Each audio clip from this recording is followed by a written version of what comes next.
सारे तो मैं भी करूँ तो मुझसे नहीं होते। बॉडी पे बोल रहा हूँ, देखो आप कितनी बड़ी बात।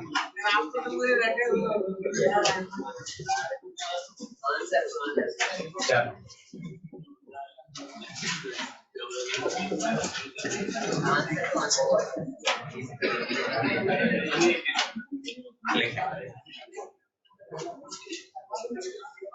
सभी बच्चों से प्यार से अनुरोध, मॉड्यूल लेकर आए, इससे आपका डेडिकेशन दिखता है।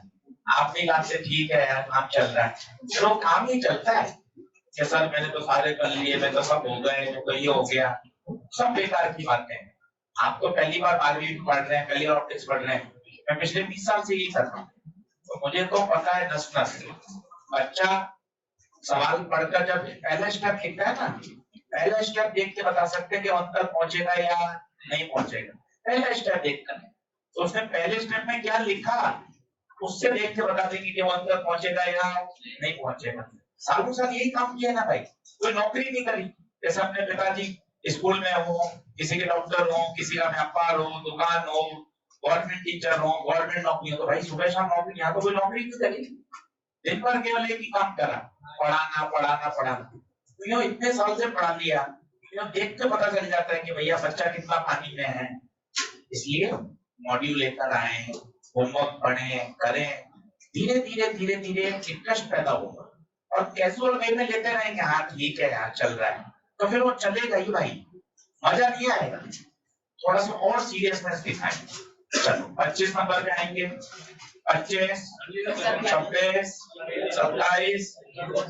एक बार और समझाओ कौन सा आपने डिस्कस कर दिया। हाँ वो तो मुझे पता है। हाँ 25, 26, 27, 28, 29, 30। 25 से 30 को हटाओ, कौन सा नंबर? 30। 30 देखो भाई, 30 क्या कह रहा है, देखा फ्रीक्वेंसी रिफ्रैक्टिव इंडेक्स पूछा है, तो बताओ रिफ्रैक्टिव इंडेक्स का फॉर्मूला म्यू बराबर c बाय v, और v की जगह क्या लिख देंगे f लैम्डा। बोलो अब c कितना होता है 3 × 10 की पावर 8, फ्रीक्वेंसी 2 × 10 की पावर 40, और लैम्डा 5000 एंगस्ट्रॉम है, तो 10 की घात माइनस 10। आ जाओ कैलकुलेशन देखो, 14 में से 10 गया 4, 5, 6, 7, 5 गुना 10, 7 और 1 8 से सही है। 31 बताओ, 31 में क्या कह रहा है, ऊपर व्यू है, ऊपर थीटा एंगल पे आ रहे हैं, और 50 सरफेस है पैरेलल। भाई कोई नाम की अचरा है, सबसे अंत में है 1.6 व्यू, जो कि कितने एंगल पे निकल रही है x। अगर सरफेसेस पैरेलल है, तो कहीं से भी कहीं स्नेल लॉ लगा सकते हैं। सबसे ऊपर बताओ, ऊपर का म्यू ऊपर का एंगल, नीचे का म्यू नीचे का एंगल। म्यू से साइन थीटा बराबर 1.6 साइन x, पॉइंट हटेगा तो नीचे 10, 2 8 16, 2 पंजे 10, क्रॉस कर दो।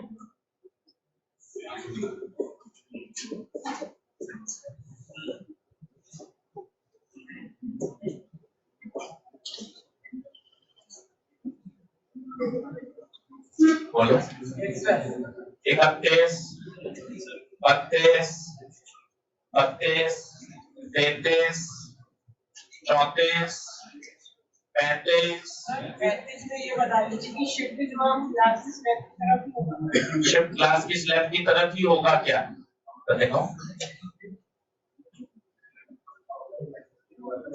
कौन से वहां पर 35 में 35 ये ऑब्जेक्ट है। अब शिफ्ट ग्लास की तरफ होता है या पे होता है, ये कोई नियम नहीं है, ये आप याद करोगे तो परेशान हो जाओगे। शिफ्ट हमेशा लाइट की डायरेक्शन में होता है, ये ऑब्जेक्ट है, ये लाइट। अब बताइए लाइट ऐसे जा रही है तो शिफ्ट कहाँ होगा लाइट की?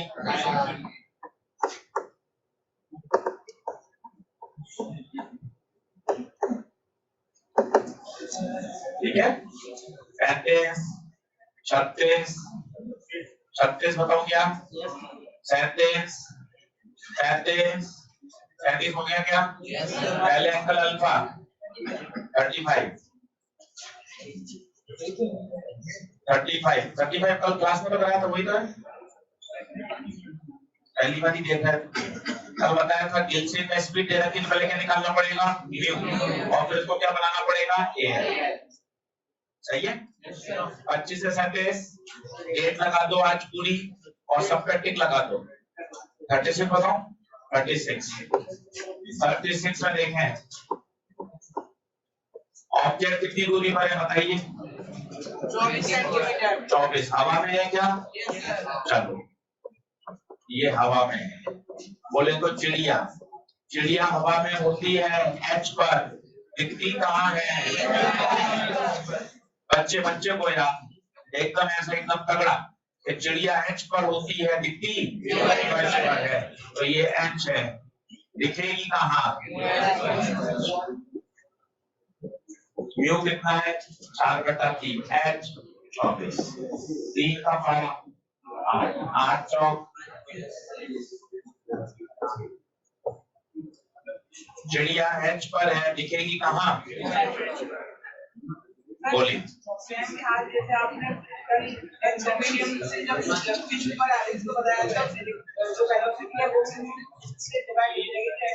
आपने म्यू से मल्टीप्लाई हो जाएगा। बोलिए पढ़े क्या आगे? 25 से 37 एक लगा दें, 8 डाल दें। हाँ 34 क्या कह रहा है भाई? 34 ही तो होता है। 34 तो बबल वाला सवाल है, ऐसा तो ना पढ़ाई नहीं करी। एक तरफ से देखने पर कहाँ दिखता है? एक्स वाई क्यू, बताओ कहाँ दिख रहा है? यहाँ पे 5। दूसरी तरफ से देखने पर कितने पर? एक्स बराबर हो गया 5, वाई बराबर हो गया 2, एक्स प्लस वाई बराबर एक्स 5 2 क्यू बराबर 7 क्यू बराबर क्या दे रखा है? म्यू 1.5 10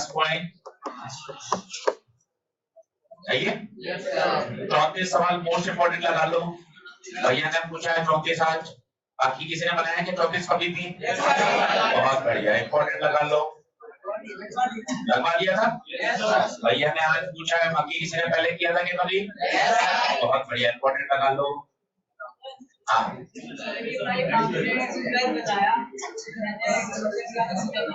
चल अभी पूछ लेना क्लास के बाद। बढ़े क्या आगे? लिखें डालिए। कल मैंने आपको सिखाया कॉन्सेप्ट ऑफ प्लेन मिरर, एक बार जल्दी से पढ़ो। कॉन्सेप्ट ऑफ प्लेन मिरर, जितनी दूरी पर ऑब्जेक्ट होता है उतनी दूरी पर इमेज बनती है। आज इसमें बढ़िया सवाल है, थोड़ा सा डीप खोलेगा और थोड़ा सा समझने का प्रयास करिएगा। देखिए question,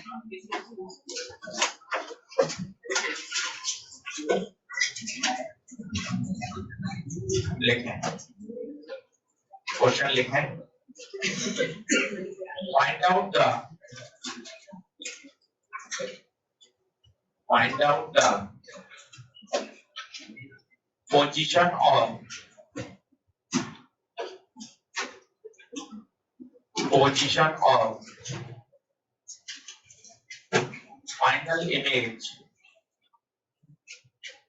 position of final image from mirror।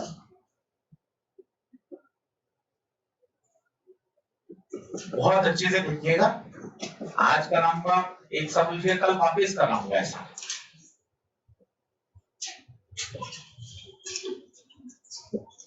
आज टारगेट करेंगे भैया टीएलपी को निपटाने की, है ना?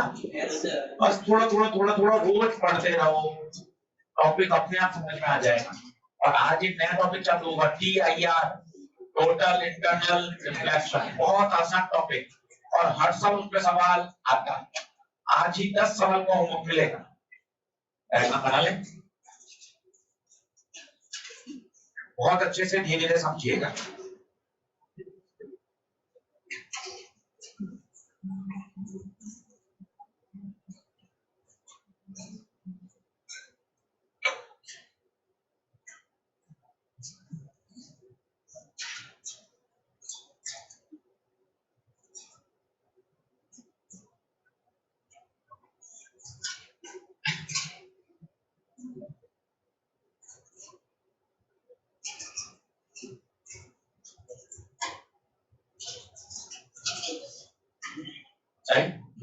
चलो 6 लेक्चर हो गए, 8 लेक्चर हो जाएंगे। उसके बाद रात को 2 घंटे पढ़ाऊंगा, जिसमें 8 लेक्चर के कॉन्सेप्ट एक बार फिर से रिवाइज कराऊंगा, ताकि बातें दिमाग में सेट हो। बार बार रिवीजन करने से बातें याद हो जाएंगी, प्रश्न बनने लग जाएंगे। धीरे धीरे चैप्टर ग्रिप में आता जाएगा। सबसे बड़ा टॉपिक है ये 12वीं क्लास का। 5 सवाल आते हैं, हाईएस्ट वेटेज है टॉपिक का, इसलिए बहुत अच्छे से तैयार करना जरूरी है। सभी लोग बोर्ड में देखें। एक स्लैब है और इसके एक हिस्से को क्या बना दिया है, पॉलिश। इसे कहते हैं पॉलिश करके क्या बना देना है, मिरर। कभी भी आप मिरर को देखें, आगे से तो आप रोज अभी बाल बना के देखते हैं, कभी टूटा हुआ मिरर देखा हो, इसके पीछे पॉलिश होती है, पेंट होता है, सिल्वरिंग होती है, आगे से रिफ्लेक्शन होता है, पीछे से पॉलिश होती है। तो पॉलिश करने का मतलब इसको क्या बना दिया, मिरर। सबसे पहले स्टेप क्या है, इस मिरर को धक्का मार के दूर कर दो। इस मिरर को धक्का मार के दूर कर दो। चलो बनाते चलो साथ साथ।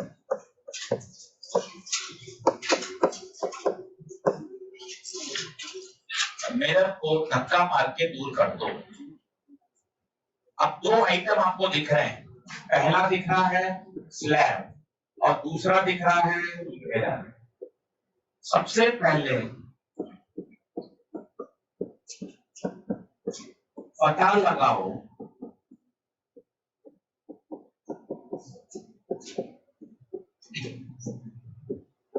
कुल कितने इवेंट। सबसे पहले पता लगाओ कुल कितने इवेंट।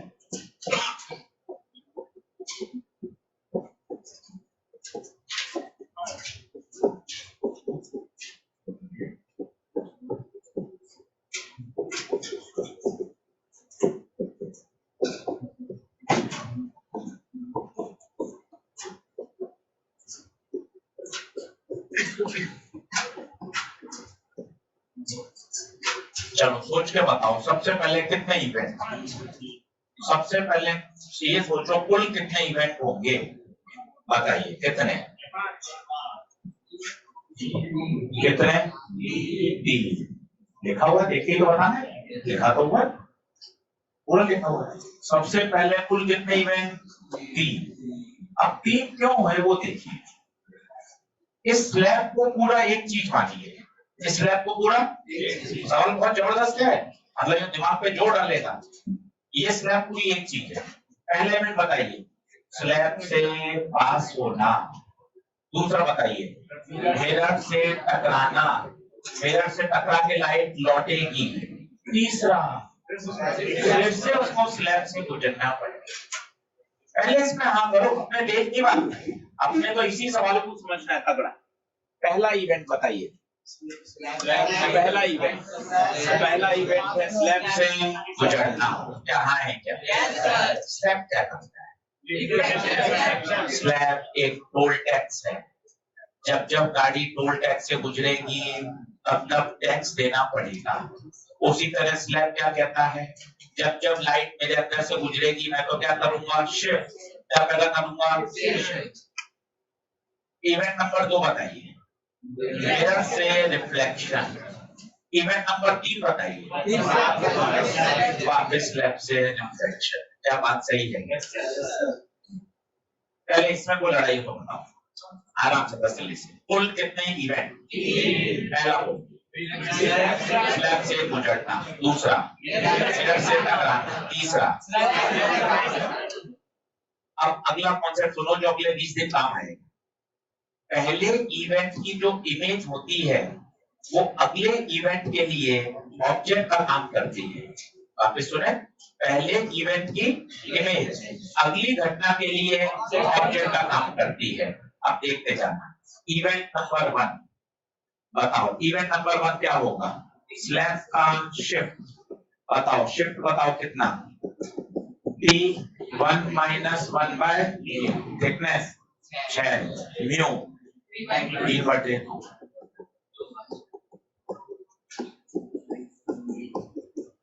2 सेंटीमीटर का टोल टैक्स किस डायरेक्शन में लगेगा? In the direction of light. Light object से निकली, ये देखिए लाइट कहाँ जा रही है? आगे। बताइए शिफ्ट कहाँ मिलेगा? क्या कर रहा हूँ उसको समझो। एक तो मैं ये ऐसे कर रहा हूँ, इससे क्या मतलब मेरा हाथ को क्या कर रहा हूँ? शिफ्ट। और कहाँ शिफ्ट कर रहा हूँ वो देखिए, आगे। क्यों? लाइट कहाँ जा रही है? आगे। तो शिफ्ट कितना? 2। तो ऑब्जेक्ट यहाँ नहीं दिखेगा, थोड़ा सा आगे दिखेगा, 2 सेंटीमीटर आगे। बताओ ये कितना बचा? 18। यहाँ कितना करें?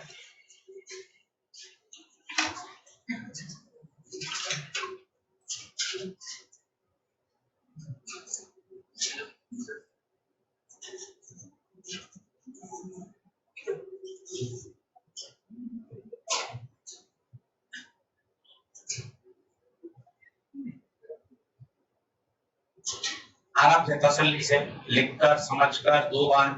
कल वापस अगली क्लास में फिर समझाऊंगा यही चीज। 2 बार सुनेंगे तब जाके दिमाग में परमानेंट तैयार होगी।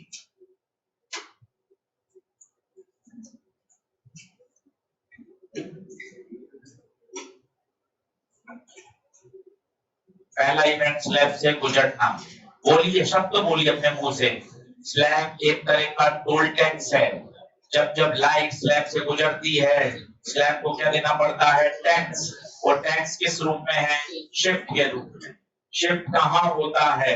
In the direction of light. 2 centimetre का शिफ्ट हो गया। अब बताइए दूरी कितनी बची? 18। अब ये जो इमेज है I1, ये अगले इवेंट के लिए किसका काम करेगी? ऑब्जेक्ट। अगला इवेंट बताओ, अगला इवेंट बताओ। रिफ्लेक्शन। चलिए इवेंट नंबर 2, मिरर से रिफ्लेक्शन। मिरर क्या कहेगा? मिरर के लिए ऑब्जेक्ट कौन? ऑब्जेक्ट कौन है बताइए? I1। आई तो इमेज है सर, क्या करते हैं सर? नींद नहीं आई क्या? पूरी ऑब्जेक्ट तो होता है O, इमेज होती है I। ऐसा नहीं होता भाई, ऑब्जेक्ट इमेज O I नहीं होते। वास्तव में क्या होता है? पहले इवेंट की जो इमेज है वो अगले इवेंट के लिए कैसे सर? ये समझ नहीं आता। ये बहुत किताबों में, ऑफिस की किताबों में लिखा हुआ है, आपको समझाता हूँ। तो क्या हमारे ऐसे 20 सवाल सिलेबस में। ये लाइन आई, इंदाज देखना एकदम खुश मन से, प्रयास करेंगे तभी तो आएगा। ये लाइट है, बचपन से हटा हुआ है। इनफाइनाइट से आती कहाँ मिलती है? लेंस ने यहाँ क्या बना दी? इमेज। परंतु ये रे यहाँ रुकेगी थोड़ी ना, रे कहाँ जाएगी? आगे। अब आराम से छोटे प्रश्न का जवाब देना। मिरर पर, छोटे छोटे सवाल। मिरर पर गिरने वाली इंसिडेंट रे का कलर येलो। येलो का point of intersection I1 act as और मिरर। समझिए, लाइट यहां से आ रही है, मिरर को इससे मतलब नहीं है कि लाइट कहां से आ रही है, गुप्ता सर क्या पढ़ा रहे हैं, कोई मतलब नहीं है। ऑब्जेक्ट का मतलब होता है, जिस दिन ये बात दिमाग में बैठा लोगे उस दिन आसान है। एक ही परिभाषा है, ऑब्जेक्ट का मतलब ओ नहीं, वो नहीं होता। तो सर क्या होता है सर ऑब्जेक्ट का मतलब? इंसिडेंट रे का पॉइंट ऑफ इंटरसेक्शन, मिरर पर गिरने वाली रे का कलर येलो का इंटरसेक्शन, इसका मतलब मिरर के लिए ऑब्जेक्ट कौन है? तो पहले इवेंट की इमेज, पहला इवेंट हुआ लेंस, लेंस की बनाई गई इमेज अगले के लिए क्या काम कर रही है? ये बात बैठाइए, 3 इवेंट हो रही है, तो पहले की इवेंट अगले इवेंट के लिए ऑब्जेक्ट का काम करेगी। तो देखो मैंने यहाँ क्या लिखा है, I1 work as O2। Sir ये क्या कर रहे हो? आयोडीन ऑक्सीजन, केमिस्ट्री में तो हालत खराब है हमारी। अरे आयोडीन ऑक्सीजन नहीं है भाई ये, तो सर क्या करूं बताओ? Image of first event work as object for second event. Yes और नो? अब बताओ मिरर के लिए ऑब्जेक्ट कहाँ है? सोच के बता कहाँ पर है, बता सोच के। ये ऑब्जेक्ट कहाँ? 6 और 18 कितने पर? 24। प्लेन मिरर का एक ही नारा है, जितनी दूरी पर ऑब्जेक्ट उतनी दूरी पर ऑब्जेक्ट, कितनी दूरी पर? 24। इमेज भी सर आप एक मन से लिखते हो क्या? O2 I1 I2, मैं कुछ भी लिखूं क्या? I5 I की पावर 17 I9 9 I2, नहीं भाई ऐसा नहीं लिखना। तो सर हमें समझाओ तो सही। हाँ आप अपने मन से लिखा दे, मैं बताता हूँ, सब सिखाओ सर। ये मिरर है, कौन सा इवेंट कर रहा है? सेकंड। तो इसकी इमेज का नाम क्या होगा? सोच के बता। I2 का मतलब इमेज कौन से इवेंट की? ऑब्जेक्ट कहाँ है? 24 आगे, तो इमेज कहाँ? 24 पीछे। नाम बोल इसका I2 इमेज ऑफ सेकंड। चल कर अभी मजा आना बाकी है। 30 स्टेप दिमाग वाले सवाल है, पहली बार पता लगेगा, 5-7 बार 8 बार करेंगे, ये धीरे सवाल प्रैक्टिस में आ जाएगा।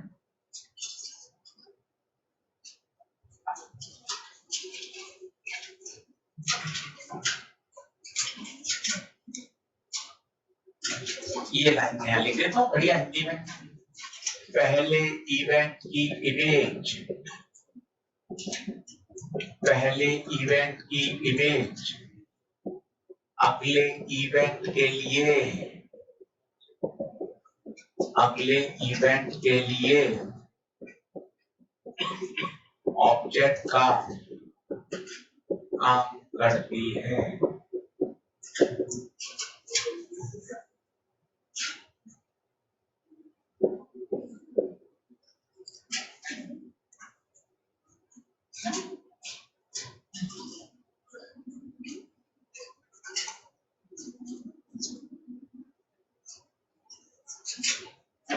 पहले इसी से दोस्ती करो, लिखने के बाद 2 मिनट रिलैक्स करो और ये बात बोल दो, पहले इवेंट की इमेज इसका नाम होगा I1। अब यही I1 क्या बन गई? O2। क्यों O2 क्यों बन गई बताइए? ऑब्जेक्ट और नेक्स्ट इवेंट।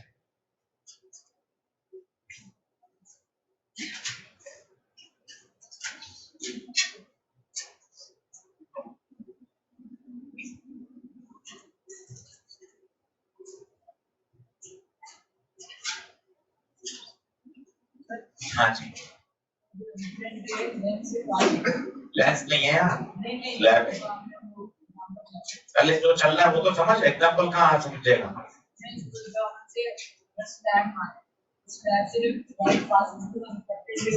और रिफ्लेक्टेड हो गई, तो जो रिफ्लेक्टेड है तो इसके लिए, और ये रिफ्लेक्ट हो गई किस पे गिरेगी? मिरर पर, और मिरर के लिए वो कौन हो जाएंगी? अब है ना? चलो भाइयों, थर्ड इवेंट शानदार है, तो बताएगा तीसरा इवेंट क्या होगा? तीसरा इवेंट वापस लाइट स्लैब से होके गुजरेगी। चित्र देखना, चित्र, ये स्लैब से गई, ये अब मिरर से टकरा के वापस लौटेगी, मिरर से टकरा के वापस लौटेगी। अब बताओ क्या एक बार और शिफ्ट होगा क्या? अब तीसरा इवेंट होगा स्लैब से शिफ्टिंग, और आप मुझे बताओ स्लैब से शिफ्ट टकरा के लाइट क्या पीछे रही क्या? अब बताओ शिफ्ट कहाँ होगा? कहाँ? In the direction of light. ये I2 था, शिफ्ट होगा किधर? पीछे की तरफ। कितना सेंटीमीटर? 2। तो बताओ कहाँ बचेगा? फाइनली में 24 नहीं 22। ये बात गई ऊपर से, इसको अपन समझाते हैं वापस। पहले आप आंसर ले आओ, फिर मैं ट्रिक बता देता हूँ इसकी, कि 1 सेकंड में भी सवाल कैसे सॉल्व कर सकते हैं, और फिर अपन इसको वापस समझेंगे। वापस देखो, लाइट टकरा के कहाँ गई? मिरर से टकरा के पीछे जा रही है। अब देखो जब वो स्लैब में से गुजर रही है तो स्लैब क्या कहता है, भाई मैं तो टोल टैक्स लूंगा। कितने रुपए का? 2 रुपए का। कहाँ लाइट कहाँ जा रही है? पीछे की तरफ। तो शिफ्टिंग भी पीछे की तरफ। ये देखिए, जो यहाँ 24 पे इमेज थी I2, अब फाइनल इमेज कहाँ बनेगी? 22। कितने का शिफ्ट हुआ? 2।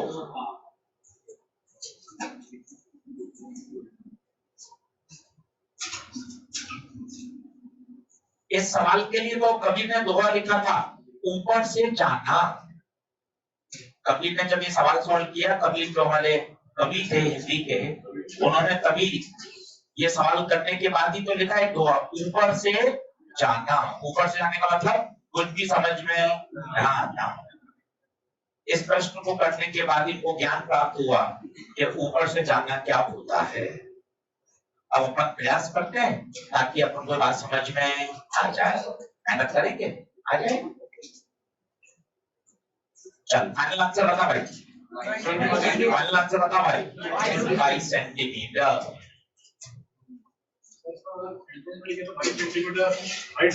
22 सेंटीमीटर मिरर के पीछे। चल ठीक है, लिखिएगा सभी ने। अब सब समझ में थोड़ा थोड़ा आया, थोड़ा थोड़ा ऊपर से गया। पहले तो आप क्या करो सर, नंबर दिला दो। तो ऑब्जेक्टिव परीक्षा का जुगाड़ बता देता हूँ पहले तो मैं आपको। पहले तो 4 नंबर दिलवा दो, तो क्या थोड़ा सा तसल्ली हो।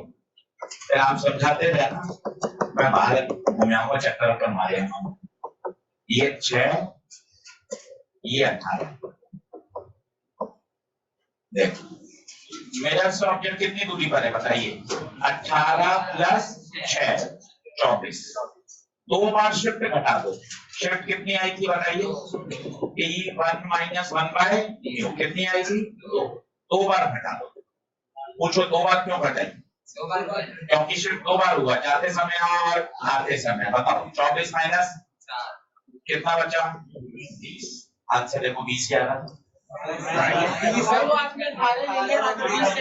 अच्छा यहाँ 20 है। ठीक ठीक ठीक, मैंने डेटा गलत ले लिया। यहाँ कितना था? 20। और कुल दूरी कितनी बताओ? 30 प्लस 6 26। और कितनी बार शिफ्ट घटा दो? 2 बार। तो बताओ कितना आंसर आ गया? 22। ये तो है साहब ऑब्जेक्टिव परीक्षा का जुगाड़। 1 सेकंड में सवाल सॉल्व। कितनी बार शिफ्ट घटाना है? क्यों 2 बार? क्यों? जाते समय और ये तो सीधा उत्तर है। और ये फिजिक्स नहीं है, ये तो सिर्फ नंबर लाने का तरीका है। पहले आप ये जुगाड़ लिख लीजिए ताकि अपना जुगाड़ आ जाए। इस जुगाड़ से एक सवाल करके बता दीजिए, और फिर मैं क्वेश्चन को वापस समझाता हूँ आपको मन से। क्या देख, अब थोड़ी फिजिक्स समझ, नंबर तेरे आ गए, लिख भी लिया तूने, अब कोशिश कर के समझ में भी आए। एक सवाल करके कॉन्फिडेंस भी बढ़ा लो।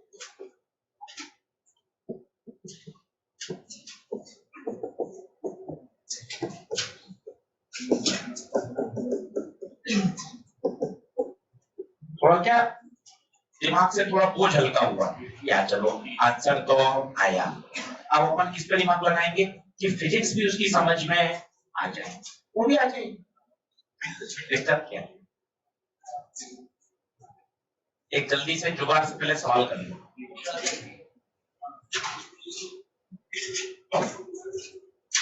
फिर वापस धीरे धीरे समझा। हाँ भाई 2 बार शिफ्ट क्यों घटाई? जल्दी से बताओ। 2 बार शिफ्ट हो रहा है, कुछ कुछ तो भेजे में घुस रहा है। कितनी बार शिफ्ट हो रहा है? 2 बार, इसलिए 2 बार घटा दिया। इसका करके बताओ अगला। इसमें शिफ्ट कितनी आएगी? T1 minus 1/9।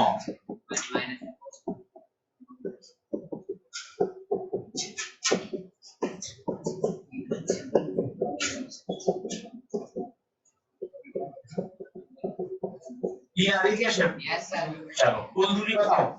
15 प्लस 9 24। कितनी बार घटाओ? टी। उत्तर बताओ। 18।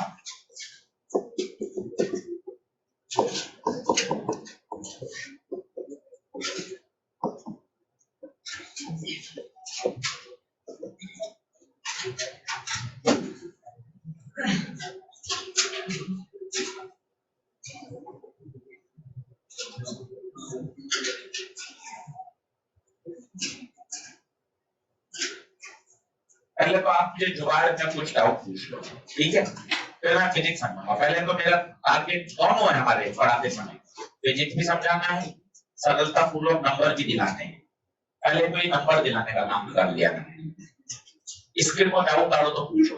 2 बार क्यों घटाया पूछो, क्यों घटाया 2 बार बताओ। ये सही बात है। Yes sir. ठीक है, ये तो सवाल आ गए नंबर। अब अपन उस सवाल को वापस से समझते हैं मन से। सवाल को समझने से पहले आप सब लोग बराबर आ जाओ।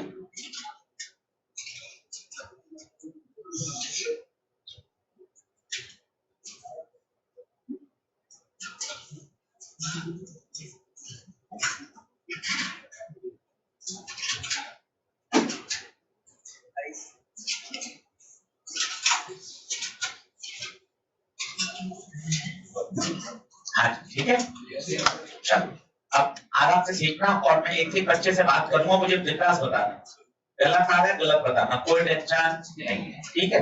अपना टारगेट है भाई बढ़िया समझना। चलो लिखो क्वेश्चन को फिर से पूरा समझना और नया क्वेश्चन लेना है, ठीक है? ताकि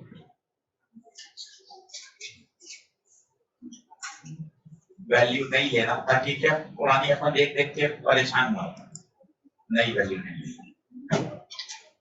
चलो अब मुझे बताना, आंसर सब आ गए। अब तेरा टारगेट एकदम क्लियर हो गया, कॉपी में लिख भी लिया, जुगाड़ भी समझ लिया।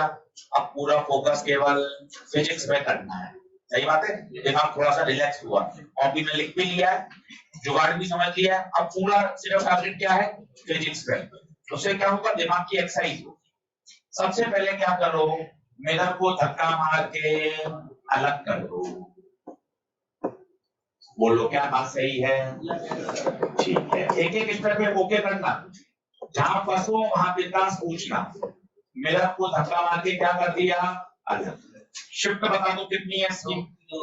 T1 minus 1/μ। T6 म्यू 3/2 उल्टा कर दिया। कितनी है शिफ्ट? 2। अब मुझे बताओ कुल कितने इवेंट होंगे? इवेंट की संख्या कोशिश करेंगे तो आएगा, अपने आप से बात कर के देखो। सर ऑब्जेक्ट से प्रकाश निकला, निबंध के रूप में लिखना। ऑब्जेक्ट से लाइट निकली, पहला इवेंट। स्लैब में से गुजरना, फिर मिरर से टकराकर लौटना, फिर वापस स्लैब में से गुजरना। पता क्या इतने शब्द बोल पा रहा है? पता पक्की बात है? अब फिर आजा, स्लैब क्या करता है? तो स्लैब एक टोल टैक्स वसूलता है। जब लाइट स्लैब में से गुजरती है तो वो क्या करता है? शिफ्ट कर देता है। किस दिशा में करता है? Direction of light. क्या इवेंट नंबर 1 ओके? स्लैब में से गुजरना, स्लैब में से गुजरना और लाइट को क्या करेगा? शिफ्ट। अब स्लैब क्या कहेगी? स्लैब क्या कहेगी? ऑब्जेक्ट मेरे से 30 पर है, लाइट कहाँ जा रही है? आगे, तो शिफ्ट भी आगे। कितने का? 2 सेंटीमीटर का शिफ्ट। तो बता दूरी कितनी बची? 28। दूरी कितनी बची? 28। बता क्या पहला ओके कर दूं? कोई डाउट हो तो बता। इसका नाम देख, मैं नामकरण कर रहा हूँ, नामकरण पे जो समझना, I1 O2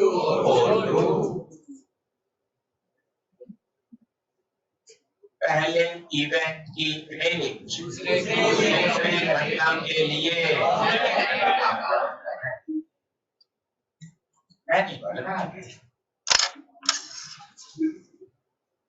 समझाना जरूरी है भाई। पहला इवेंट ओके हो गया क्या? अब बता दूसरा इवेंट कहां से होगा? मिरर के लिए स्टेप नंबर 2, मिरर के लिए ऑब्जेक्ट कौन? चिल्ला दे। मिरर के लिए ऑब्जेक्ट कौन? चिल्ला दे। I1 या O2 कितनी दूरी पर है? 28 प्लस 6 34 सेंटीमीटर पर। यस और नो? कल सिखाया था मिरर जितनी दूरी पर ऑब्जेक्ट उतनी दूरी पर इमेज। मिरर कहेगा मेरे लिए ऑब्जेक्ट 34 पर है और इमेज भी दूसरे इवेंट की इमेज I2 कहां पर? 34 पर। बता, मिरर कहेगा, मिरर से बात करो ना, सोते लोग क्या करते हैं? दूर से बैठकर, हाँ सर मैं तो देख रहा हूँ। देख क्यों रहा है? उसका सवाल के अंदर यार, दोस्ती क्यों नहीं कर रहा मिरर से? हाँ सर मैं मिरर हूँ सर, मिरर से रहा ऑब्जेक्ट सर 28 प्लस 6 34, ऑब्जेक्ट 34 में तो इमेज भी 34 में लग गई। I2 image of second event, work कैसा? O3 ऑब्जेक्ट फॉर यस और नो? अब बता, मिरर से टकरा के लाइट कैसे हो गई? क्या मिरर से टकरा के लाइट पीछे जा रही है? अब बता तीसरा इवेंट कौन सा है? तीसरा इवेंट रिफ्लेक्शन कहां से? स्लैब से। स्लैब एक टोल टैक्स है, कितने रुपए का? 2 रुपए का टोल टैक्स। स्लैब के लिए ऑब्जेक्ट कौन? O3, स्लैब लगेगा 2 रुपए का टोल टैक्स। आगे पीछे ऊपर नीचे बेकार शब्द है, बेकार शब्द है। लाइट पीछे खिड़की की तरफ, तो धक्का भी खिड़की की तरफ। कितने का धक्का? 2 का। तो बता आंसर 32। और this is called final image. बता यस और नो? Final image 32। जुगाड़ से करके बता, जल्दी से, जुगाड़ से जल्दी से बता। जुगाड़ से 30 प्लस 6 36 कितनी बार? कितनी बार?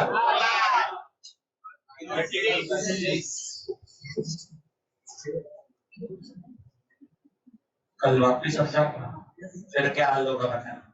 नाश्ते लग जाएगा, कल वापिस समझाऊंगा। और इसी अंदाज में कि कुल कितने इवेंट? पहला मिरर से गुजरना, दूसरा मिरर से टकराना, तीसरा मिरर से वापस गुजरना। I1 image of first event, work कैसा? Object for second event. Image of second event, work as object for third event. और जो I3 है वो फाइनल है, क्योंकि 3 तो इवेंट हो रहे हैं। तुम्हारा भी तो टारगेट बनता है कि घर जाके पढ़े। हमने भी तो 38 मिनट लगा दिए एक सवाल के पीछे, ध्यान लगा के जुगाड़ समझाया, 3 बार समझाया, चित्र बनाया।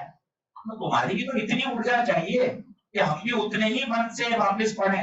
और टीचर 38 मिनट के बाद और कह रहा है कल वापस जाऊंगा।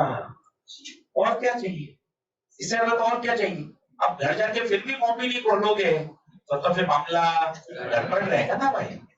ये भी तो उतनी मेहनत करने के अंदर से इच्छा होनी चाहिए। बोले यस है क्या? Yes sir. सवाल लिख लीजिए और आधा पेज छोड़ दीजिएगा, घर से करके लाइएगा। सवाल लिख लीजिए, ये वाला सवाल लिख लीजिए, सिर्फ लिख लीजिए। ये लिखिएगा, देख लो, सिर्फ इतना सवाल लिख लो और आंसर लिख लो। पूरा डिटेल से घर से सोच के आना।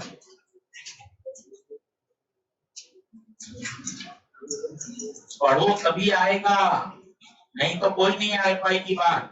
जब भी परेशान हो, केवल एक बात है, आपको कितना अच्छा उदाहरण दिया। छोटा बच्चा 12 महीने 15 महीने का चलना शुरू करता है, 200 से 300 बार गिरता होगा। आपने देखा है, मां से पूछ लेना, 200 से 300 बार। फिर टेढ़ा मेढ़ा चलता है, सहारे से चलता है, फिर गिरता है, फिर थोड़ा सा गिरता है, फिर संभलता है। प्रकृति ने उसके दिमाग में कितनी पॉजिटिविटी दी है, नहीं तो 10 बार गिरने के बाद सोच लेता भाई अपन से तो नहीं हो पाए। आप समझो यार, स्विमिंग पहले से चले जाओ, पैर ही नहीं चलेंगे, सीधी बॉडी सीधी सीधी रहेगी।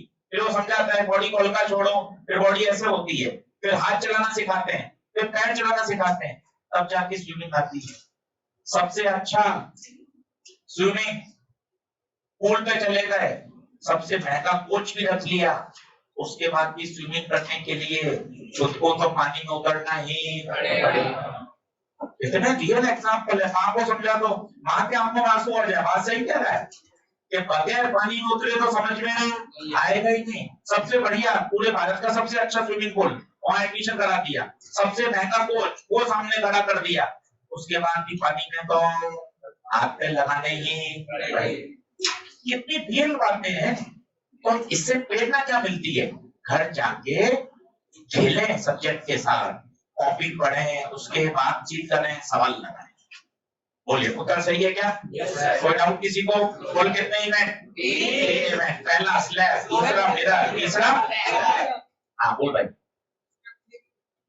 हाँ बोलना क्या दिक्कत है?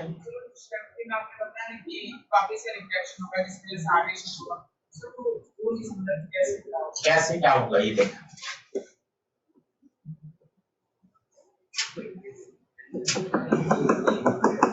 ये रे आई यहां टकराई, ठीक है, अब ये यहां से लौटी, यहां से लौटी, ये थी I2, ठीक है, जो थी वो 3 था। अब ये जब वापस किसमें से गुजरेगी, स्लैब में से, तो स्लैब इसको सीधा नहीं जाने देगा, इसको क्या कर देगा, बैंड कर देगा। क्या कर देगा, बैंड कर देगा। ये इसने बैंड कर दी, और जब इसका इंटरसेक्शन देखेगा यहाँ है। आई बात समझ में? बढ़े आगे? अच्छा अब लिखो, आगे बढ़ो, नए टॉपिक की तरफ बढ़ते हैं। सबसे बढ़िया टॉपिक है आज ही लिखे हैं, डालें टोटल इंटरनल रिफ्लेक्शन।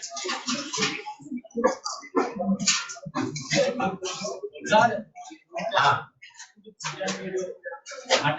अभी हटा के पूछते हैं, बताते हैं। लिखा डालो total internal reflection. Most important है, यहां से सवाल आता ही आता है।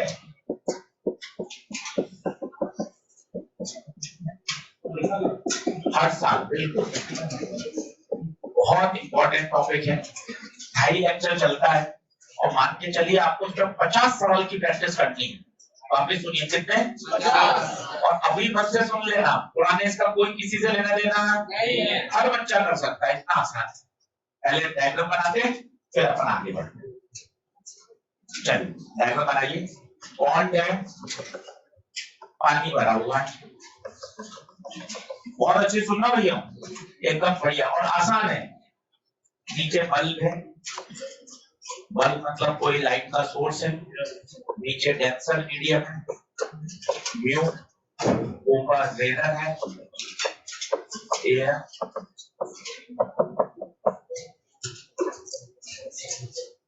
कुछ एग्जांपल बताता हूँ, बचपन से सुना हुआ है। डायमंड का चमकना कारण है TIR। जो जियो यूज करते हो, जिसके बिना जीवन खराब है, एकदम धक्का लगता है जब मैसेज आता है। आज का 90% डेटा यूज हो चुका है, इसलिए आपकी स्पीड धीमे कर दी गई।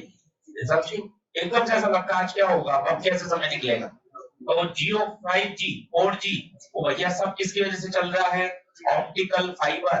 और ऑप्टिकल फाइबर भी किस पर बेस्ड है, टोटल इंटरनल रिफ्लेक्शन। ये सब क्या चीज है, TIR। अब क्या होता है, पहले से छोड़िए, बोर्ड पे देखना। पॉइंट है, पॉइंट के अंदर क्या है, बल्ब। सब लोग को देखना, बल्ब से लाइट निकली, रे नंबर 1 यहाँ खींचा, नॉर्मल। वापिस देखना, रे नंबर 2 क्या खींचा, नॉर्मल। रे नंबर 3 क्या खींचा, नॉर्मल। रे नंबर 4 क्या खींचा, नॉर्मल।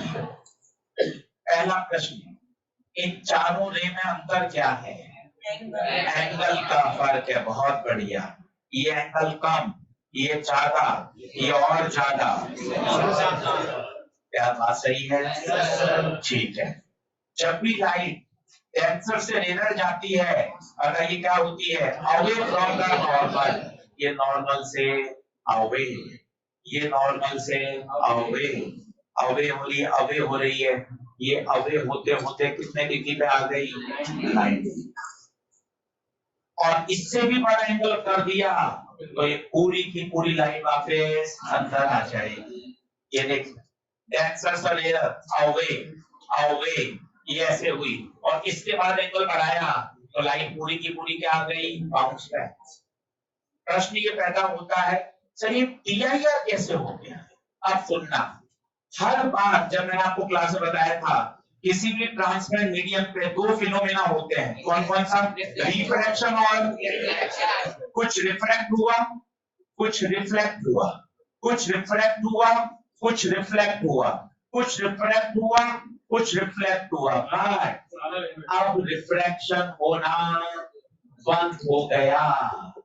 अब 100% बाउंस बैक हो गया, और 100% बाउंस बैक हो गया तो उसे क्या बोला गया? TIR, total internal reflection. आराम से समझिए वापस। क्या चार रे समझ में आ रही है? जैसे जैसे एंगल बढ़ता गया, बेंडिंग भी बढ़ती गई। एक समय ऐसा आया जब लाइट कितने डिग्री पे गई? That angle is called critical angle. That angle is called. क्या यहाँ टीआईआर हुआ है क्या? ना। टीआईआर होने के लिए एंगल को क्रिटिकल से भी बड़ा होना पड़ेगा। एंगल को क्रिटिकल से बड़ा होना पड़ेगा। बना लीजिए, फिर समझते हैं। आराम से चित्र बनाएंगे। वो तो क्या?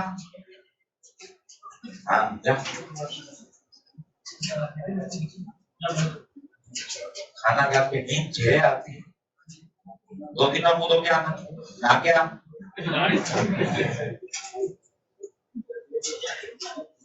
बाथरूम भी है, 3-4 बाथरूम बनाने के लिए।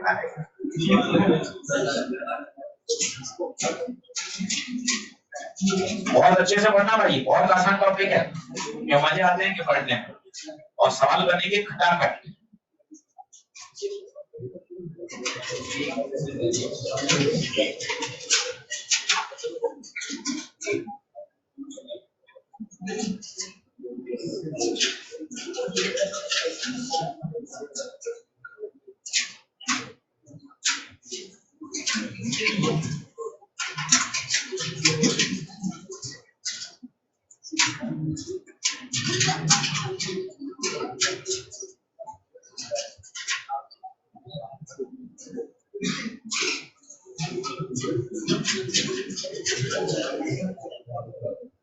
बेटा क्या?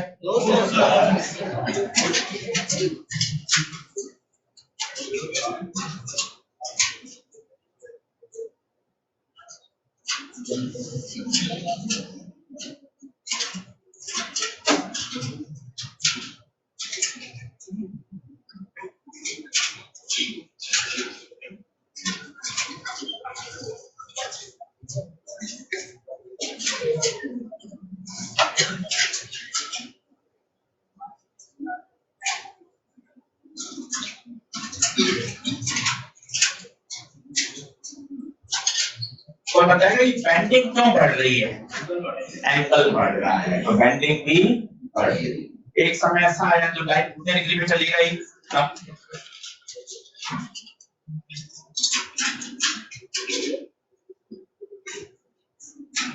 टीआईआर होने की पहली शर्त सोच के बताइएगा। रे ट्रेवल फ्रॉम टेंसर टू रेनर। सोचो क्यों टेंसर से रेनर? क्यों? दिमाग लगाओ भाइयों, नींद कर लो। टेंसर से रेनर जाएगी तभी तो आओगे आओगे आओगे, वापस ना आएगी नीचे। अगर रेनर से टेंसर जाती तो रिवर्स होती, तो कभी भी वापस नहीं आती। First condition, the ray must travel from denser to rarer. और दूसरी शर्त एंगल क्रिटिकल से बड़ा होना चाहिए।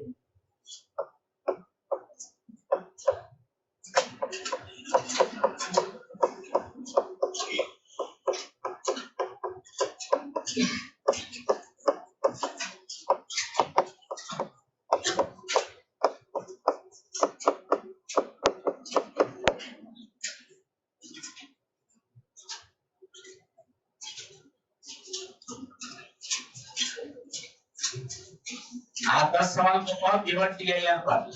अगला लेक्चर पढ़ाने के 20 सवाल दूंगा टीआईआर पर। 40 से 50 क्वेश्चन करना टीआईआर पे, तब एकदम ऐसा ग्रिप में आ जाएगा बढ़िया। आप 10 सवाल केवल टीआईआर करके आना, सोच के आना। चला हाँ, टीआईआर की 2 शर्तें बताइए। पहली, आंसर से एरर जानी चाहिए। दूसरी, एंगल क्रिटिकल से बड़ा होना चाहिए।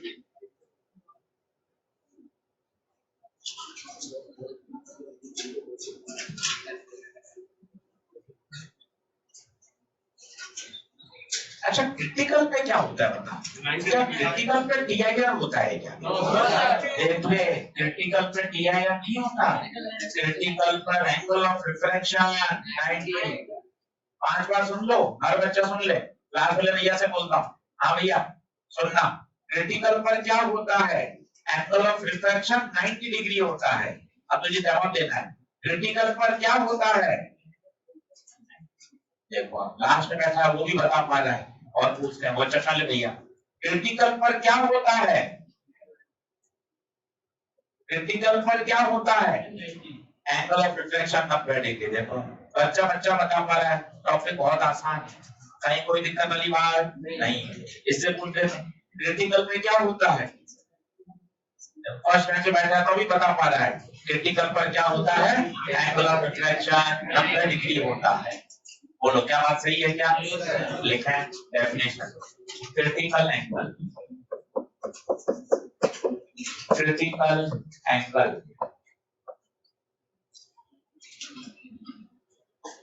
क्रिटिकल एंगल लिखे। बराबर आगे कोई पीछे रह गया हो? शर्त लिखिए दोनों शर्त लिख लो। बोर्ड एग्जाम में 1 नंबर के 2 नंबर के छोटे सवाल रखते हैं, इसलिए शर्त लिख लीजिएगा दोनों।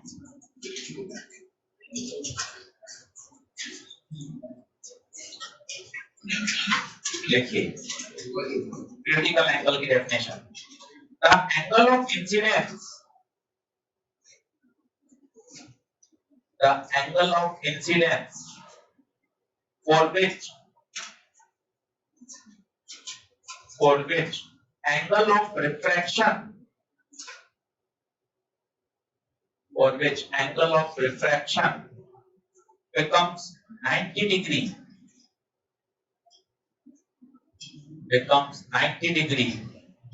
is called critical angle,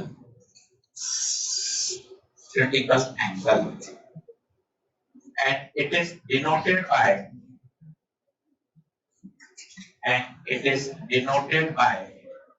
theta c,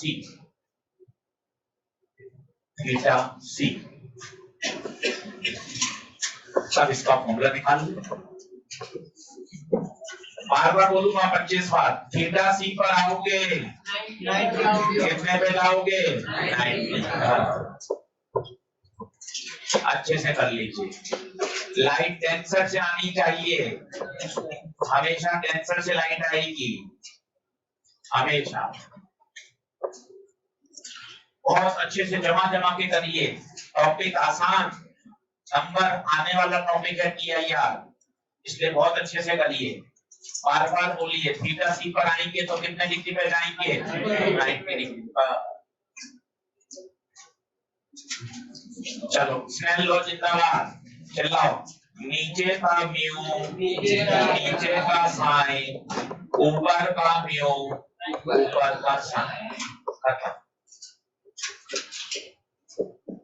Snell law भाई बहुत जबरदस्त है, काफी चीज स्नेल लॉ से क्लियर होती है।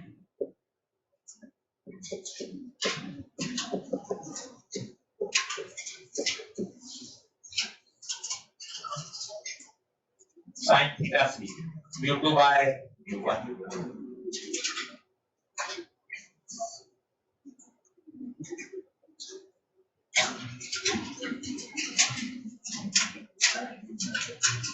कोशिश करके बताओ mu2 बड़ा है या mu1 बड़ा है? mu1 या mu2? क्यों? पोटेंशियल है, ध्यान देना ये वैल्यू बड़ी है।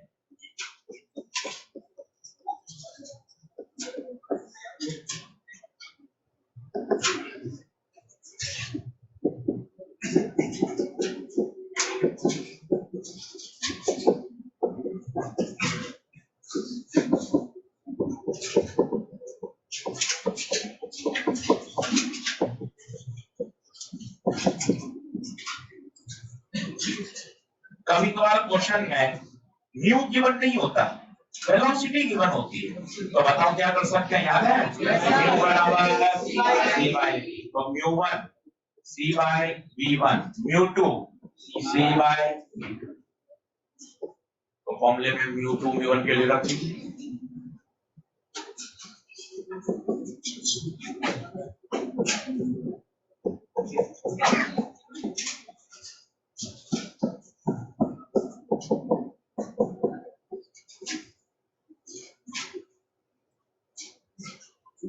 कभी कभार क्वेश्चन में वेवलेंथ गिवन होती है,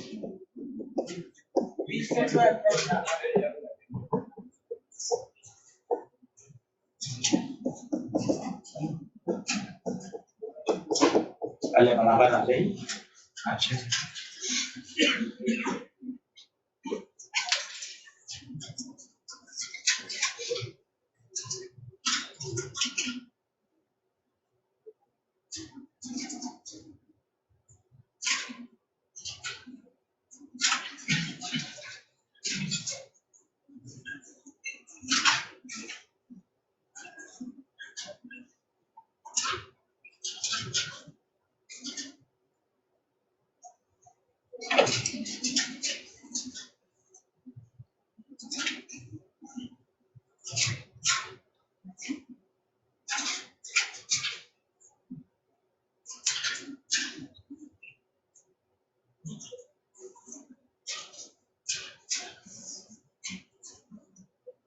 अब बताओ वेवलेंथ कैसे निकालोगे?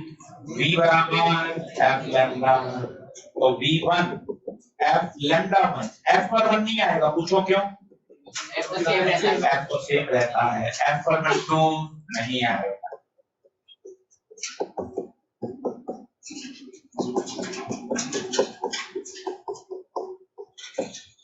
भाइयों 3 तरह के सवाल आपके सामने प्रस्तुत हैं, और सर इसमें एक परेशानी है, इतना सारा याद कैसे करेंगे?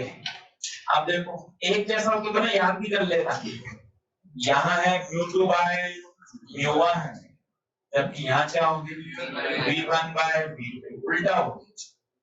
फिर मैं सोचा वापिस उल्टा होगा, और v1 बाय v2 यहाँ उल्टा नहीं होगा, तो कहीं ऊपर 1 आ रहा है, कहीं नीचे 1 आ रहा है, कहीं ऊपर 2 आ रहा है, कहीं नीचे 2 आ रहा है, तो बहुत ज्यादा ये परेशान करने वाला है।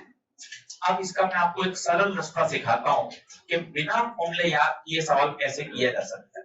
ये तो पूरी मैथ्स है जो एनसीईआरटी में दे रखी है, इसलिए करनी जरूरी है। फॉर्मूले आपको याद होने चाहिए कि बाई चांस कभी फॉर्मूला पूछ लिया तो अपन डिराइव कर सकते हैं एक बार। अब प्रश्न कैसे किया जाए वो बता, पहले आप बड़ा बना जाओ।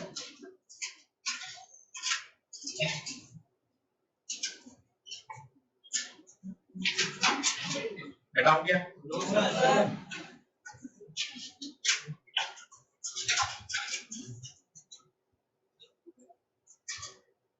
तो पहले बताओ कितनी वैरायटी के क्वेश्चन आ गए, कोशिश करो। 3 वैरायटी के क्वेश्चन आ गए, बोलने की कोशिश करो। इस प्रश्न में म्यू चाहिए होगा, इस प्रश्न में वेलोसिटी, इस प्रश्न में लैम्डा, तीनों नीड भाई तीनों, म्यू वाला भी, वेलोसिटी वाला भी, लैम्डा वाला भी।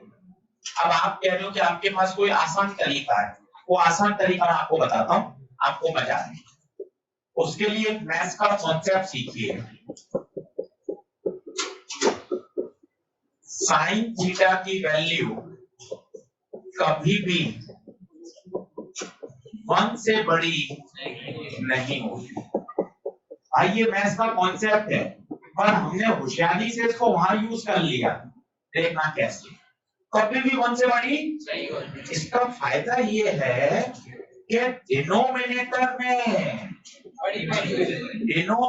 में हमेशा बड़ी वैल्यू आएगी। पूछ क्यों, बड़ी क्यों आएगी?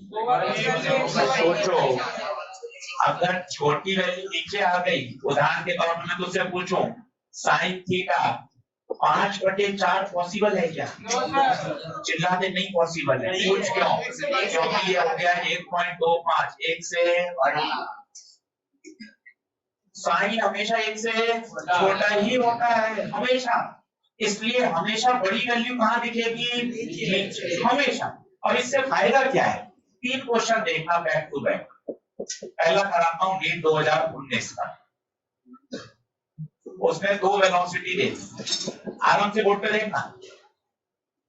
एक दे दी 2 × 10⁸ और एक दे दी 1.5 × 10⁸।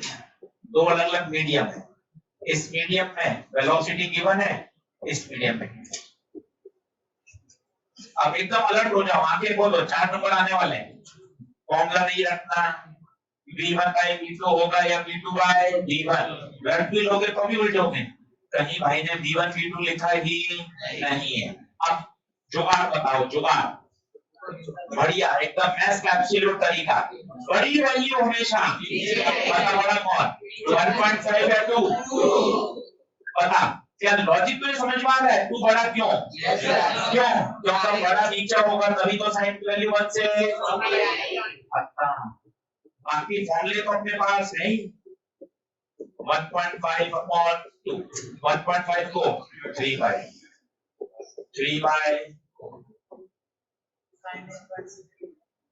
तो बताइए, साइन इनवर्स 3/। सर ये तो आपने मैथ्स से होशियारी बता दी, फिजिक्स से भी यही आएगा क्या आंसर? हाँ देख, म्यू हमेशा बड़ा कहाँ आता है? जहां म्यू बड़ा है वहां वेलोसिटी कम है। आंसर पहला देख, टेंसर मीडियम में स्पीड कम होती है। अगर म्यू बड़ा नीचे है तो नीचे कौन सी स्पीड आएगी? छोटी स्पीड आएगी ना भाई। और यहाँ तक जो हाल वेलोसिटी के होते हैं वही हाल। अगर वेलोसिटी छोटी नीचे है तो वेवलेंथ भी, मतलब हाँ, मतलब v1 बड़ा है। μ1 के कॉरस्पॉन्डिंग जो वेलोसिटी होगी वो कौन सी होगी? v1। तो v1 क्या आएगा? बड़ा। और v2 क्या आएगा? कोई सोचो ना, म्यू और v एक दूसरे के क्या है? इनवर्स। म्यू की जगह क्या रखोगे? c/v, c/v।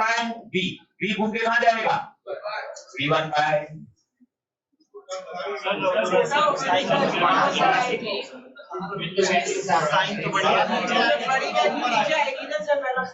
हाँ सही तो लिखा था पहले मैंने। वापस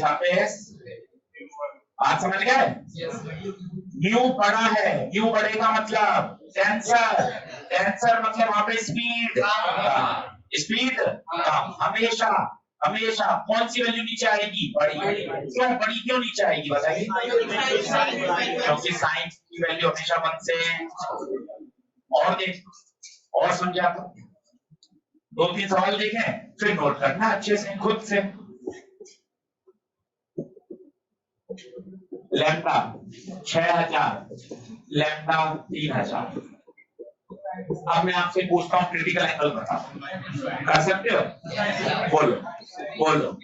बड़ी वैल्यू हमेशा, बड़ी वैल्यू हमेशा। रिलैक्स होके समझ, क्या कारण है बड़ी नीचे क्यों?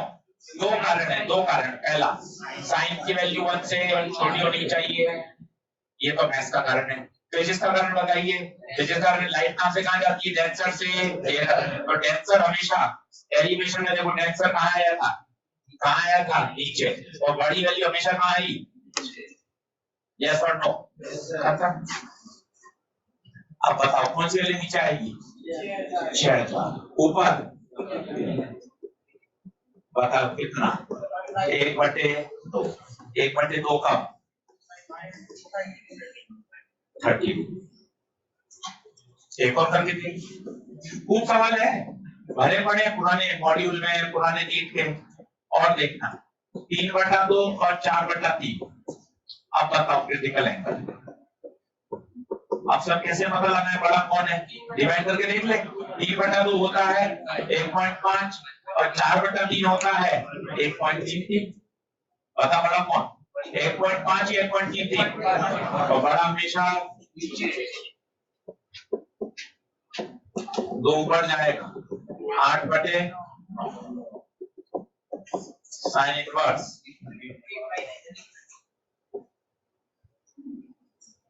बिल्कुल आसान प्रश्न और आराम से किए सकते हैं, 1 मिनट में ऑब्जेक्टिव है और कोई फॉर्मूला भी रटने की जरूरत नहीं है। सिर्फ एक लॉजिक सिखाया, out of 2 values greater value को कहां रखिए? पहले आप इसको लिखिए, फिर और रखते हैं। यहां तक हो गया था, देखो यहां नोट डाल के लिख लो, कोई फॉर्मूला नहीं रखते हैं, ये और लिख लो, इससे बहुत रिलैक्स रहेगा। नहीं तो आप क्या फॉर्मूले रटोगे, mu2 by mu1, v1 by v2, lambda by lambda2। मत रटो, मत रटो।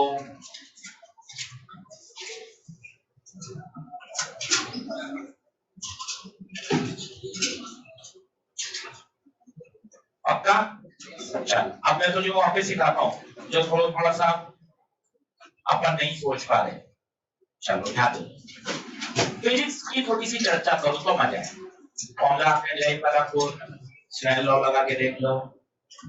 mu1 पढ़ा है या mu2 पढ़ा है, बताओ। mu1 का मतलब क्या है? टेंसर। टेंसर मीडियम का क्या मतलब होता है? वहां पे स्पीड कम, तो इस mu1 के मैं बराबर चीज लिख रहा हूँ, म्यू ज्यादा, दूसरे बोला स्पीड कम, और कम स्पीड कम तो वेवलेंथ भी। क्या बातें समझ में आ रही है क्या? ये फील आनी चाहिए। चलो नोट कर, ये लिख लिया क्या?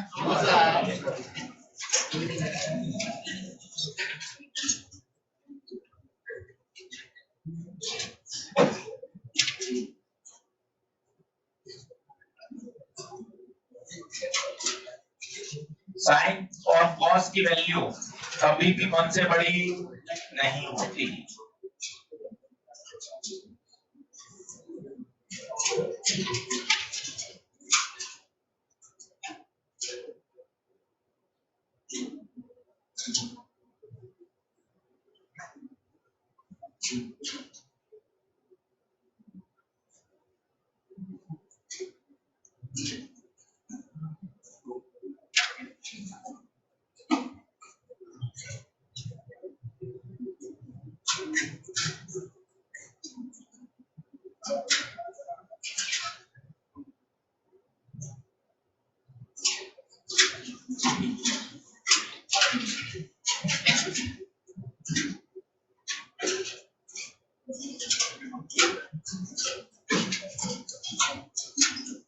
दो दिन बाद क्लास में मौखिक परीक्षा लूंगा, फॉर्मूले की पहले बता दूंगा क्या क्या पूछूंगा, कहां से कहां तक पूछूंगा, कौन कौन से टॉपिक उसमें पूछे जाएंगे। पढ़कर आइए, उससे एक चैप्टर ग्रिप में आएगा। थोड़ा डर रहता है कि टीचर पूछेगा, अपन को बताना है, कोई नंबर ऊपर तो मिलने नहीं है, बस ऐसे इंटरेक्शन। TIR की डेफिनेशन पता क्या होता है कि लाइट को क्रिटिकल से बड़े पर आना चाहिए। बहुत सारी सरफेस पैरेलल है तो क्या करते हैं, सबसे ऊपर स्नेल लॉ, सबसे नीचे स्नेल लॉ। स्नेल लॉ लगाने का चार्ज, ऊपर का म्यू ऊपर का एंगल, नीचे का म्यू नीचे का एंगल। रिफ्रैक्शन के दौरान फ्रीक्वेंसी बदलती नहीं है, कलर बदलता नहीं है, स्पीड बदलती है और वेवलेंथ बदलती है। जो हाल स्पीड के वही हाल। ऐसे टिप्स पे चाहिए। लेटरल शिफ्ट का फॉर्मूला चल बोल, T by cos r sin I minus r। Normal shift का फॉर्मूला T ब्रैकेट में 1 minus 1 by mu। मछली डी पर है पर दिखती है। चिड़िया ने मछली को नहीं देखा है, मछली की रेंज को देखा है। ऐसे 5-7 बार कॉपी पढ़ोगे ना, एक पॉइंट दिमाग में सेट होगा। और 8-10 बार पढ़ने से नहीं, 50-50 बार कॉपी पढ़ेंगे, तब जाके पेपर में वो देखते ही सवाल स्ट्राइक करेगा। हम भी तैयारी कराने को, हम क्या मना कर रहे हैं, हम वापिस सिखा देंगे आपको, पर आप भी तो पढ़िए। साइन की वैल्यू कभी 1 से तो हमेशा डिनोमिनेटर में कैसी वैल्यू आएगी? 3 सवाल लिखें।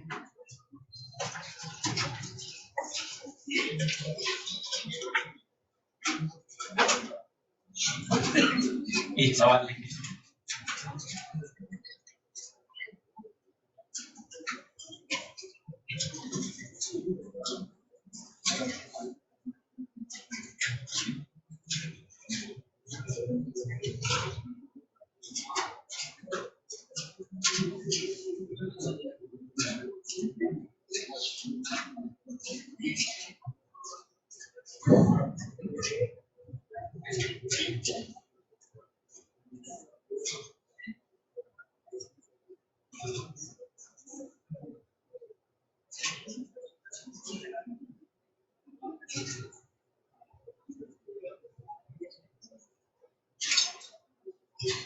कोई फॉर्मूला नहीं लगाना, मजे की बात देखिए, हर बच्चा सही कर सकता है, कोई फॉर्मूला नहीं लगाना, बस जो बड़ी वैल्यू उसको कहां लगाना है, नीचे।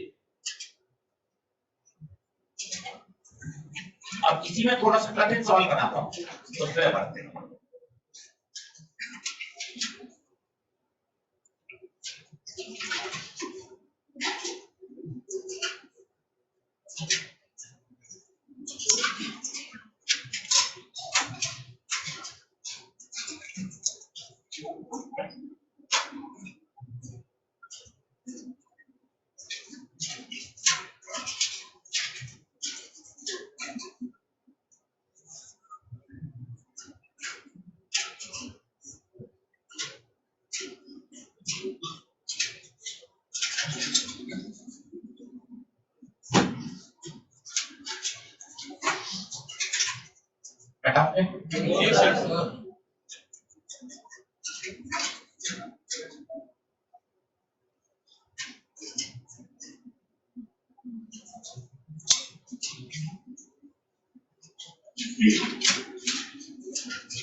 अब थोड़ा सा दिमाग वाला सवाल, ये तो हो गया बहुत आसान, सीधा हर बच्चे ने सोच लिया कर लिया। अब इसी में थोड़ा सा रुकोगे, हो गए? इसी में थोड़ा अच्छा सा लाइट मीडियम में 5x डिस्टेंस ट्रेवल करती है in time t1 and vacuum में ट्रेवल करती है 7x distance in time t2. Calculate the critical angle.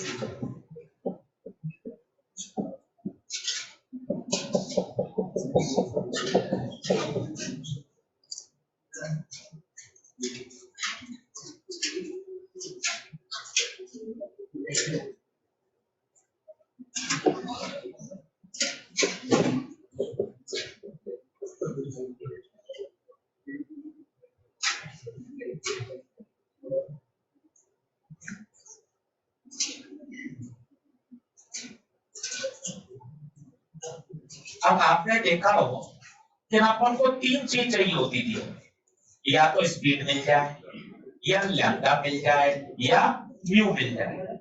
भाई ने तीनों नहीं दिए। और सर दूरी और समय दिया है, तो क्या स्पीड निकाल सकते हैं क्या? मीडियम में speed distance upon time, distance 5x time t1। Vacuum में speed distance upon time 7x/। Bunty फिर भी उदास है। इसमें से बड़ी वैल्यू कौन सी है?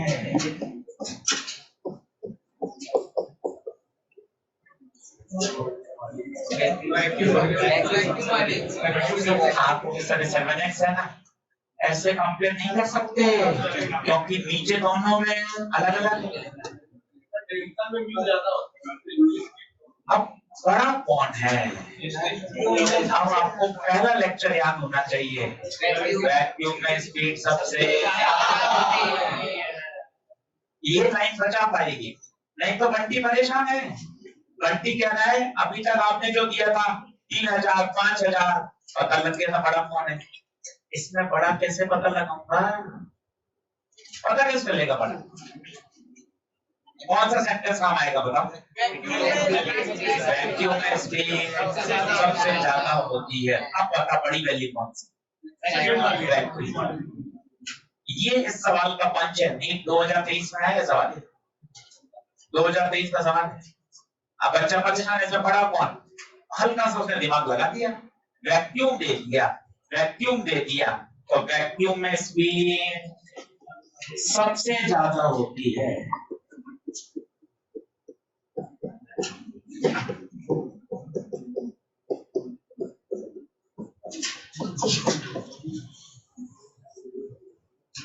वैक्यूम में स्पीड सबसे ज्यादा होती है, मतलब ये वैल्यू बड़ी है।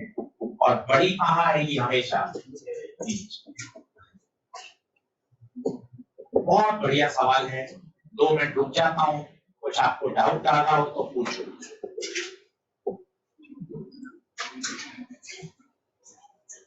पिछले सवाल में तो पता लगाना कोई रॉकेट साइंस थोड़ी ना थी, कोई भी पता लगा लेता बड़ा कौन छोटा कौन। इसमें बड़ा छोटा लगाना दिक्कत है, इसलिए बंटी परेशान है। देखो बंटी का चेहरा भी उतरा हुआ है। बंटी परेशान क्यों है? क्योंकि उसको ये नहीं पता चल रहा कि बड़ा कौन है और छोटा कौन है। एक लाइन आपके जीवन बचा लेगी क्या? वैक्यूम में स्पीड सबसे, तो ये वैल्यू बड़ी हो गई। और बड़ा कहाँ आएगा बताइए? नीचे 7x/t2 5x/x 5t2 upon 7। 2 minute का ब्रेक लें, लिखें इसको और मुझे पूछें, कोई डाउट आ रहा हो तो फिर मैं आगे। दोनों मीडियम हो तो भाई कोई नहीं बता पाएगा, कोई प्रश्न हल ही नहीं कर पाएगा। अगर दोनों मीडियम होंगे, मीडियम 1 और मीडियम 2, तो कोई बता ही नहीं पाएगा कि किसमें स्पीड कम है और किसमें स्पीड ज्यादा है। बता नहीं पाओ,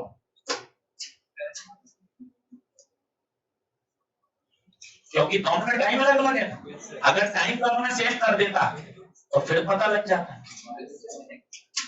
फिर तो जिसमें दूरी कम उसमें स्पीड। फेमस सवाल है, इसको पूरे को बॉक्स में डालो सवाल को, ताकि चमके। सवाल के कोने में स्टार मत लगाओ, पूरे सवाल को बॉक्स में डाल दो ताकि आपको रिवीजन करने में मजा आए।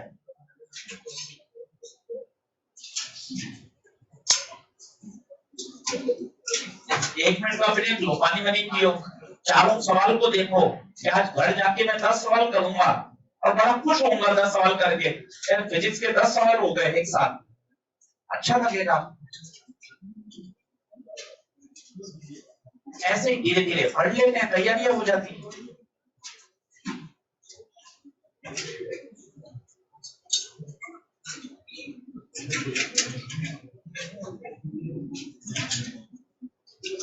बोली बढ़िया। एक और लिख, पहले होमवर्क लिख लो यहीं ताकि होमवर्क कर सको। देखो मॉड्यूल 2 अगर होमवर्क लिखो कॉपी में और मन में सोचो यार होमवर्क ही बचा पाएगा, मैं कहीं भी पढ़ लूंगा, कितनी भी मेहनत कर लूं, कितने भी वीडियो समझ लूं, होमवर्क नहीं करूंगा तब तक काम नहीं होगा। समझिए इस बात, ये बात दिमाग में बैठ जाएगी तो यार बहुत मजा आएगा। लिखें concept builder number 4, concept builder number 4, सवाल नंबर पहला, सवाल नंबर चौथा, 7वां, 8वां। मैं रिपीट कर रहा हूं, कॉन्सेप्ट बिल्डर नंबर 4, पहला, चौथा, 7वां, 8वां। कितने हो गए बता? 4। अब आ जाओ एक्सरसाइज नंबर 1। एक्सरसाइज नंबर 1 देखो 39 और उसके बाद 44, 4 और 2 6। ये सब टीआई के दे रहा हूं छाट के। फिर आओ एक्सरसाइज नंबर 4 में, एक्सरसाइज नंबर 4 क्वेश्चन नंबर लिखो, क्वेश्चन नंबर 33, 32,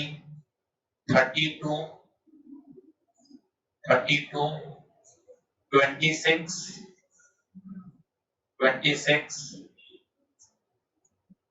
और 19। कितने भाई? 10 के 10 टीआईआर मारे।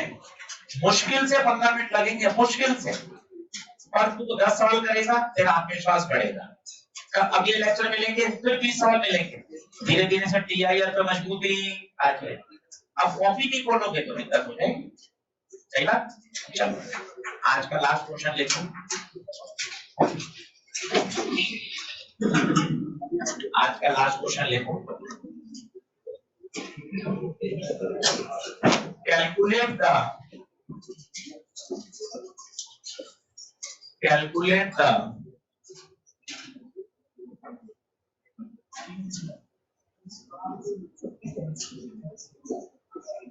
refractive index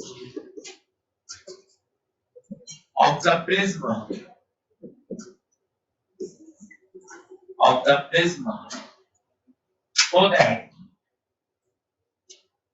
so that TIR will takes place. TIR, total internal reflection. TIR will takes place from surface BC. From surface BC. चित्र बना लीजिए, एक लाइन का आंसर है और समझने वाले हैं सारे।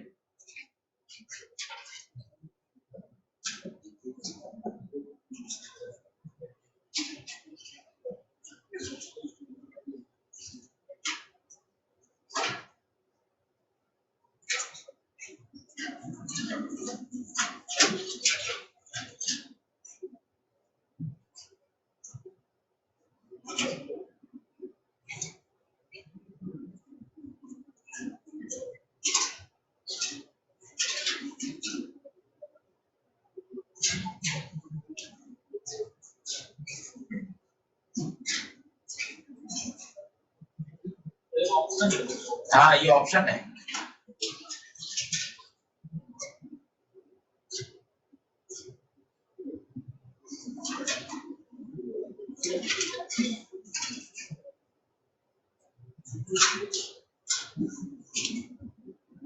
चलो देखना, मस्त सवाल है। जैसा लाइट चल रही है वैसे चलो, कभी दिक्कत नहीं आएगी। कोशिश करो, ये लाइट पे आ रही है, सबसे पहले गई एयर से ग्लास में, यहाँ खींचा बाउंड्री, यहाँ खींचा नॉर्मल। बताइए क्या लाइट नॉर्मल के अलॉन्ग आ रही है? बिना मुड़े सीधी चली जाएगी। फिर वापस खींची बाउंड्री, सर ये बाउंड्री है। सर मैं भूल गया रिवाइज कराऊं ना, बाउंड्री क्या होता है? बाउंड्री जो दो मीडियम को सेपरेट करती है। फिर खींचो नॉर्मल, ये खींचा नॉर्मल। नॉर्मल हमेशा कितने डिग्री पर? 90। अब एक बार एंगल देखना प्यारे, ये 90, ये 45, तो ये 45, ये पूरा 90 है, तो 90 में से 45 गया तो ये भी। अब है पंच, वो कह रहा है यहां पर लाइट क्या कर जाए? TIR, TIR कर जाए। पता TIR की शर्त क्या है? TIR की शर्त क्या है? जिस सरफेस पे TIR होना है वहां का एंगल क्रिटिकल से बड़ा होना चाहिए। बात को समझने का प्रयास करो। सर ये बार एंगल नहीं समझ में आ रही, बार बताओ ना। अगर वापस देख आपने क्या, ये 90, ये 45, ट्राइंगल के तीनों एंगल का सम 180 होता है, तो ये 45, ये पूरा कितना? 90। क्यों 90? क्यों? नॉर्मल है, नॉर्मल हमेशा 90 पर होता है। ये 45 तो बचा हुआ। अब कंडीशन क्या है? जिस सरफेस पे TIR होना है वहां का एंगल क्रिटिकल से बड़ा होना चाहिए। मतलब 45 degree must be greater than 30। अब दोनों तरफ साइन लो, दोनों तरफ साइन, तो sine 45 is greater than sine theta. अब साइन थीटा सी कहां से आएगा? साइन थीटा सी का जुगाड़, और वो जुगाड़ इतना अच्छा है जो तुम्हें याद भी हो जाएगा धीरे धीरे। सोचो, एक तरफ है म्यू, एक तरफ है 1। हमेशा क्रिटिकल एंगल निकालते समय बड़ी वैल्यू, ये ऐसा जुगाड़ है ना भाई साहब, बड़ी वैल्यू जल्दी से बताओ, म्यू और 1 में बड़ा कौन? म्यू तो पता ही नहीं है, म्यू तो अननोन है, फिर भी याद कर, म्यू हमेशा 1 से बड़ा होता है। याद करो, म्यू हमेशा 1 से, क्योंकि म्यू बराबर होता है C/B, हमेशा म्यू 1 से। अब बता म्यू और 1 में बड़ा कौन? म्यू। बता बड़ा कहाँ आएगा? ये साइन थीटा सी का जुगाड़ अलग से कोने में साइन थीटा सी वैल्यू पुट कर दो। साइन 45 कितना? 1/√2, साइन थीटा सी 1/μ, क्रॉस मल्टीप्लाई करो, म्यू इधर √2 इधर।